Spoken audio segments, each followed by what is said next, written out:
Chapter 15, The Advancing Man.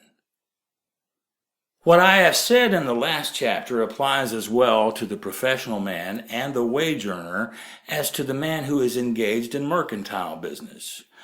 No matter whether you are a physician, a teacher, or a clergyman, if you can give increase of life to others and make them sensible of the fact, they will be attracted to you and you will get rich. The physician who holds the vision of himself as a great and successful healer and who works toward the complete realization of that vision with faith and purpose as described in former chapters will come into such close touch with the source of life that he will be phenomenally successful. Patients will come to him in throngs. No one has a greater opportunity to carry into effect the teachings of this book than the practitioner of medicine. It does not matter to which of the various schools he may belong, for the principle of healing is common to all of them and may be reached by all alike. The advancing man in medicine, who holds to a clear mental image of himself as successful, who obeys the laws of faith, purpose, and gratitude, will cure every curable case he undertakes, no matter what remedies he may use. In the field of religion, the world cries out for the clergyman who can teach his hearers the true science of abundant life. He who masters the details of the science of getting rich, together with the allied sciences of being well, of being great, and of winning love, and who teaches these ideas from the pulpit, will never lack for a congregation. This is the gospel that the world needs. It will give increase of life, and men will hear it gladly, and will give liberal support to the man who brings it to them. What is now needed is a demonstration of the science of life from the pulpit. We want preachers who can not only tell us how, but who in their own persons will show us how. We need the preacher who will himself be rich, healthy, great, and beloved to teach us how to attain these things, and when he comes, he will find a numerous and loyal following. The same is true of the teacher who can inspire the children with the faith and purpose of the advancing life. He will never be out of a job. And any teacher who has this faith and purpose can give it to his pupils. He cannot help giving it to them if it is part of his own life and practice. What is true of the teacher, preacher, and physician is true of the lawyer, dentist, real estate man, insurance agent, of everybody. The combined mental and personal action I have described is infallible. It cannot fail. Every man and woman who follows these instructions steadily, perseveringly, and to the letter will get rich. The law of the increase of life is as mathematically certain in its operation as the law of gravitation.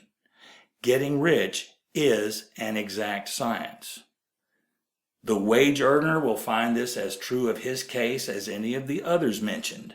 Do not feel that you have no chance to get rich because you are working where there is no visible opportunity for advancement, where wages are small and the cost of living high. Form your clear mental vision of what you want and begin to act with faith and purpose. Do all the work you can do every day and do each piece of work in a perfectly successful manner. Put the power of success and the purpose to get rich into everything that you do. But do not do this merely with the idea of currying favor with your employer in the hope that he or those above you will see your good work and advance you. It is not likely that they will do so. The man who is merely a good workman, filling his place to the very best of his ability and satisfied with that, is valuable to his employer, and it is not in the employer's interest to promote him. He is worth more where he is. To secure advancement, something more is necessary than to be too large for your place. The man who is certain to advance is the one who is too big for his place and who has a clear concept of what he wants to be, who knows that he can become what he wants to be, and who is determined to be what he wants to be. Do not try to more than fill your present place with a view to pleasing your employer. Do it with the idea of advancing yourself. Hold the faith and purpose of increase during work hours, after work hours, and before work hours. Hold it in such a way that every person who comes in contact with you, whether foreman, fellow workman, or social acquaintance, will feel the power of purpose radiating from you, so that everyone will get the sense of advancement and increase from you. Men will be attracted to you, and if there is no possibility for advancement in your present job, you will soon see an opportunity to take another job. There is a power which never fails to present opportunity to the advancing man who is moving in obedience to law. God cannot help helping you if you act in a certain way. He must do so in order to help himself. There is nothing in your circumstances or in the industrial situation that can keep you down. If you cannot get rich working for the Steel Trust, you can get rich on a 10-acre farm.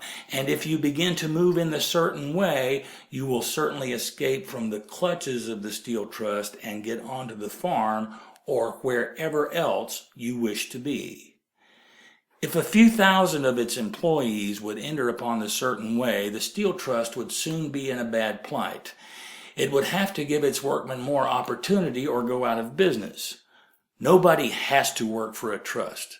The trusts can keep men in so-called hopeless conditions only so long as there are men who are too ignorant to know of the science of getting rich, or too intellectually slothful to practice it.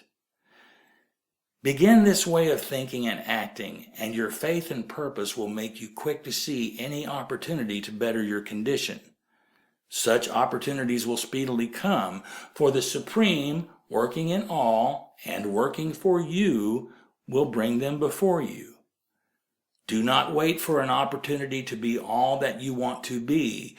When an opportunity to be more than you are now is presented and you feel impelled toward it, take it. It will be the first step toward a greater opportunity.